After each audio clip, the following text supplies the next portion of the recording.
Hello everyone, welcome to my channel. అందరూ ఎలా ఉన్నారు? నేనైతే చాలా బాగున్నాను. మీరందరూ కూడా బాగుండాలని మనస్ఫూర్తిగా కోరుకుంటున్నాను. ఈరోజు వచ్చేసి నేనైతే తెలంగాణ స్పెషల్ సర్వపిండి అయితే చేస్తున్నాను. మీకు సర్వపిండి చేయడం వచ్చే ఉంటుంది, కాకపోతే ఒకసారి నేను చేసే స్టైల్లో మీరు కూడా ఒకసారి ట్రై చేయండి. చాలా టేస్టీగా చాలా బాగుంటుంది. ముందుగా దీనికోసం అయితే బియ్యపిండి అయితే తీసుకుందాము. నేనైతే ఇలా గ్లాస్ తోటి 2 గ్లాసెస్ బియ్యపిండి అయితే పొడి బియ్యపిండి అయితే తీసుకున్నాను. దీన్ని ఫస్ట్ ఇలానైతే జల్లెడ పట్టుకుందాము.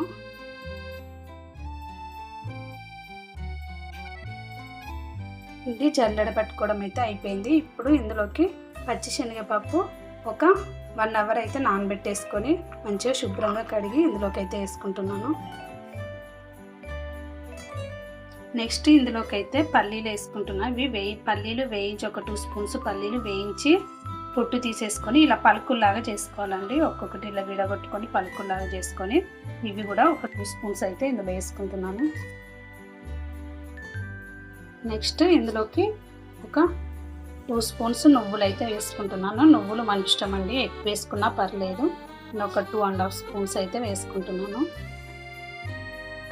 నెక్స్ట్ ఇందులోకి ఒక స్పూన్ జీలకర్ర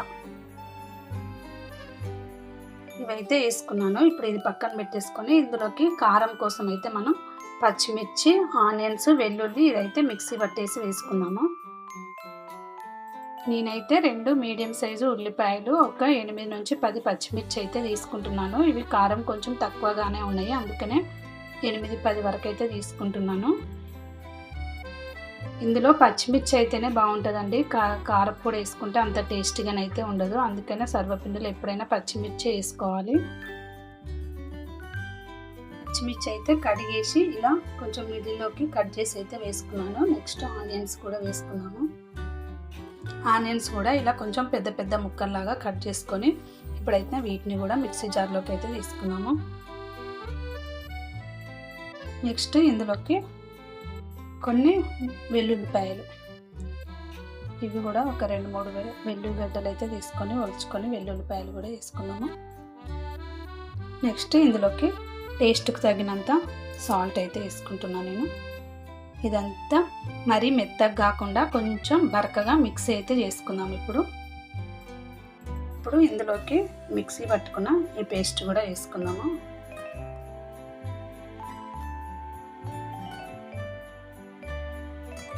నెక్స్ట్ ఇందులోకి కరివేపాకు కొంచెం,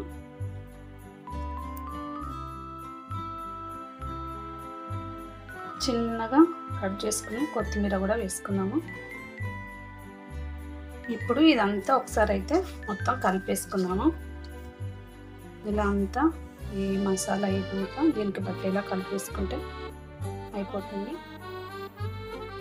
ఈ పేస్ట్, పల్లీలు, నువ్వులు అన్నీ కలిసిపోయేలా కలిపేసుకున్నాం.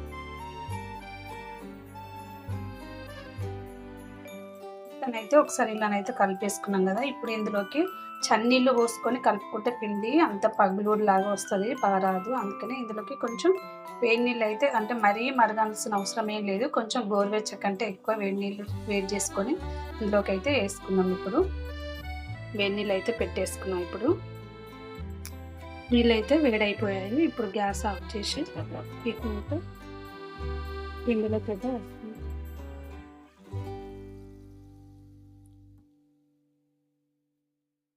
ఇలా కొన్ని అయితే పోసేసుకొని ఆ తర్వాత ఒక గరిటెతోనైతే ఇలా కలిపేసుకోండి. మనము వేడి నీళ్ళే మొత్తం పిండికి సరిపోని వేడి నీళ్ళే పోయాల్సిన అవసరం లేదు. కొన్ని పోసేసి ఇలా కలుపుకున్న తర్వాత మిగతాకి చన్నీళ్ళతోనైనా కలుపుకోవచ్చు పిండిని.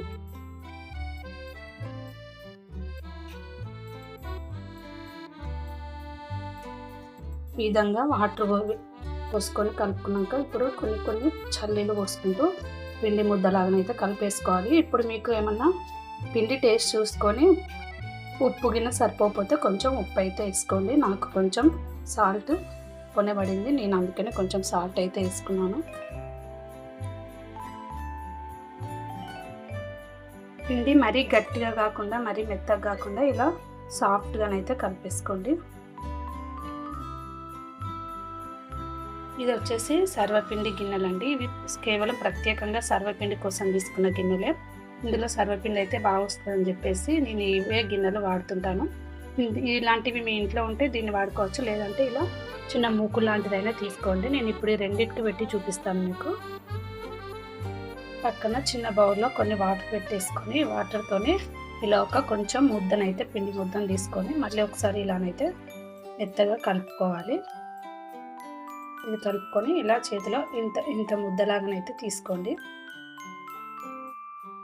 దీన్ని కొంచెం ఇలా బిల్లలాగా మాత్రం చేయాలి. ఇలా కొంచెం ఇలా ప్రెస్ చేసుకుంటూ ఇలా బిల్లలాగా చేసుకొని ఇప్పుడు దీన్ని గిన్నెకి ఒత్తుకుందాము. ఫస్ట్ ఇందులోకి అయితే ఒక స్పూన్ ఇట్లా ఆయిల్ వేసుకున్నాము. ఈ ఆయిల్ మొత్తం ఇలా స్ప్రెడ్ అయ్యేలాగా చేతితో ఇలా వేసుకోవాలి. నెక్స్ట్ ఇందులోకి ఇందాక పిండి ముద్దను వేసుకుంటూ ఇలా ప్రెస్ చేస్తూ గిన్నె మొత్తం చుట్టూ అయ్యేలాగా ప్రెస్ చేయాలి.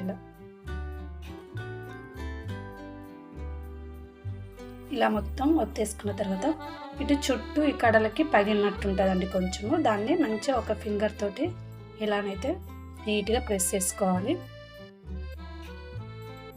మరీ మందంగా కాకుండా అలానే మరీ పల్చగా కూడా ఒత్తుకోకూడదు, మీడియంలా ఒత్తుకోవాలి. ఇప్పుడు ఇలా ఒక ఫింగర్ తోటి ఇట్లా హోల్స్ అయితే చేసుకోవాలి. మిడిల్లో ఒక హోలు, ఆ తర్వాత మళ్ళీ చుట్టూ ఒక 5-6 హోల్స్ వచ్చే వరకు హోల్స్ అయితే చేసుకోవాలి.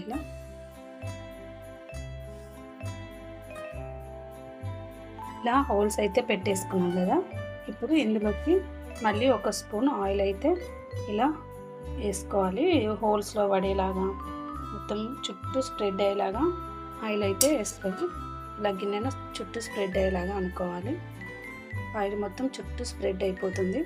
ఈ సరపిండిలోకి కొంచెం ఆయిల్ ఎక్కువనే పడుతుందండి. మరి కొంచెం వేసుకుంటే అంత టేస్టీగా ఏమి ఉండదు. వేసుకునేలాగా కొంచెము కొద్దిగా ఎక్కువనే వేసుకుంటే బాగా టేస్టీగా బాగుంటుంది.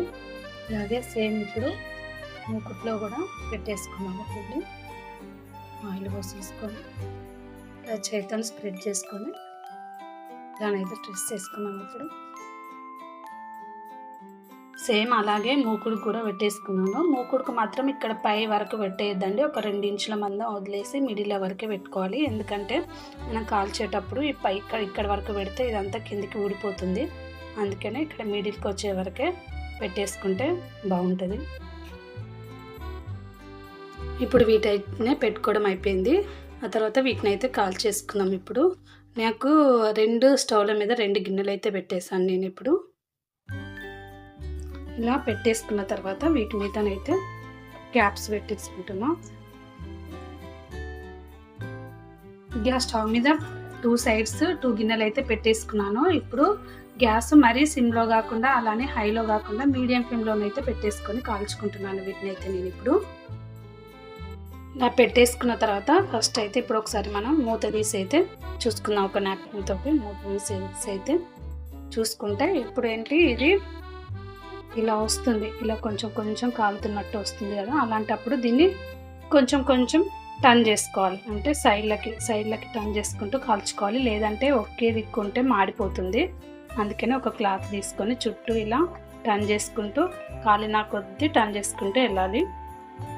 చూడండి, ఇదైతే పర్ఫెక్ట్గా ఇలానైతే కాలింది. ఇదైతే అయిపోయింది. ఇప్పుడు దీనిపై ఇది గ్యాస్ కట్టేసి దీనిపైన క్యాప్ పెట్టేసుకొని ఒక 5 మినిట్స్ ఉంచుకోండి. ఒక 3-4 మినిట్స్ ఖచ్చితంగానైతే ఉంచుకోవాలి. ఎంబటే ప్లేట్లోకి అయితే తీసుకోకూడదు. ఆల్మోస్ట్ ఇది కూడా అయిపోవడానికి వచ్చిందండి. దీన్ని కూడా మనం గ్యాస్ ఆఫ్ చేసేసి ప్లేట్ అయితే పెట్టేసుకుందాము. ఏంటి తెల్లగా ఉందనుకుంటున్నారేమో. కొంతమంది కలర్ కోసం పసుపు అయితే వేసుకుంటారండి. నేనైతే ఏ పసుపు వేయలేదు, కలర్ ఏం అవసరం లేదులే అని చెప్పేసి. అందుకని ఇలా వైట్గానైతే మీకు కనిపిస్తుంది అంతే. ఇలానే మొత్తం పిండి అయితే చేసేసుకుంటే అయిపోతుంది. 5 మినిట్స్ అయితే అయిపోయింది. ఇప్పుడైతే మూత వేసి చూద్దాము. ఇదైతే అయిపోయిందండి పర్ఫెక్ట్గా. ఇలా ఒక చాక్తో కానీ గరిటెతో కానీ తీసుకోండి. పాలకుండా ఇలా వచ్చేస్తుంది.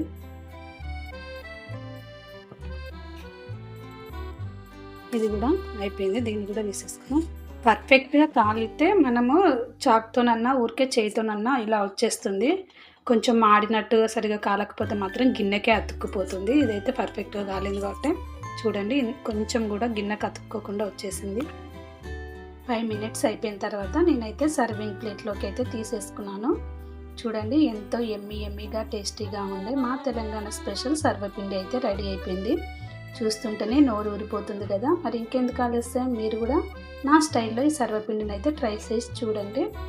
మీకు ఈ రెసిపీ నచ్చినట్లయితే లైక్ చేయండి, షేర్ చేయండి, కామెంట్ చేయండి అండ్ సబ్స్క్రైబ్ చేసుకోవడం మాత్రం మర్చిపోవద్దు. బాయ్.